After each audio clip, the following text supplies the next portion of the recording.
വിശുദ്ധ ലൂക്കോസ് എഴുതിയ സുവിശേഷം 1-ാം അധ്യായം 26 മുതൽ 33 വരെ തിരുവചനങ്ങൾ.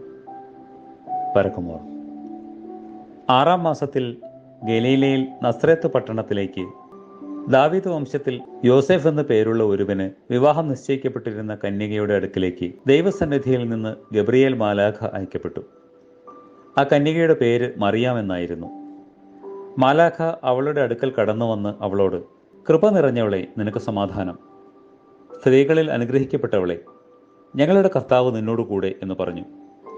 അവൾ അത് കണ്ട് മാലാഖയുടെ വചനത്തിൽ പരിഭ്രമിച്ചു പോയി. ഈ സമാധാനം എന്ത് എന്ന് അവൾ ചിന്തിച്ചു.